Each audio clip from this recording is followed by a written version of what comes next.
Hello' everyone, আজি মহাশিৱৰাত্ৰি। আজি ৰাতিপুৱা উঠিয়ে কাম কৰিব লগা হ'ল। কাম কৰি উঠি ভাতি খালোঁ। মানুহে কয় যে মন্দিৰত যোৱাৰ আগতে একো নোখোৱাকে যাব লাগে, কিন্তু মোৰ মতে মন শুদ্ধ থাকিলেই হ'ল। নিৰামিষ ভাতকেইটা খাই আহিলে মাৰ লগত মই মন্দিৰ পালোহি। মই যোনখন ঠাইত আহিছো আজি, এই ঠাইখনৰ নাম হৈছে ঠাকুৰবাৰী। আহিয়ে LP স্কুলৰ বন্ধু সেৱনক লগ পালো। মায়ে চাকিৰ প্ৰস্তুতিত লাগিলে আৰু মোক বেলপাত আনিবলৈ দিলে। মই গোটেই মন্দিৰটো বিচাৰিলো, কিন্তু বেলপাত নাপালো। সেইকাৰণে মায়ে শ্বৰ্টকাট কৰিলে, মানে তাত যোনে বেলপাত দিছিলে তাৰ পৰা এখন দি দিলে। মনৰ ইচ্ছা আৰু আশাবোৰ পূৰণ কৰিবৰ কাৰণে ভগৱানৰ ওচৰত প্ৰাৰ্থনা জনালো। দেউতাই কোৱা মতে মা আৰু দেউতাৰ বহুতো স্মৃতি এই মন্দিৰৰ লগত জড়িত হৈ আছে। বলক তেন্তে আপোনালোকক এই মন্দিৰটো মই ধুনীয়াকৈ দেখাই দিওঁ।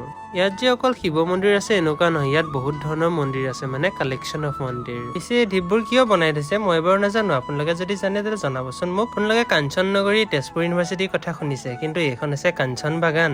মায়ে আজিলৈকে ইয়াত অহা নাই, সেইকাৰণে মই মাক লৈ আনিলো, বোলো মায়েও এই ফুলবোৰ চাই যাওক। বাগানৰ ভিতৰখন অকল এই ফুলেৰেই ভৰি আছে। লগতে বাগানৰ ফেক্টৰীটো দেখাই লৈ ময়ো মাক লৈ আনিলো। দিনত অন্য এফালে গৈছিলো, সেইটো বেলেগ এটা ভিডিঅ'ত দেখাম। সন্ধিয়া ঘৰৰে ওচৰৰ মন্দিৰ এটালৈ গলো, মানে তাত দাদাহঁতে পাতিছে ঘৰৰে। তাতে গলো শিৱৰাত্ৰি উপভোগ কৰিলো।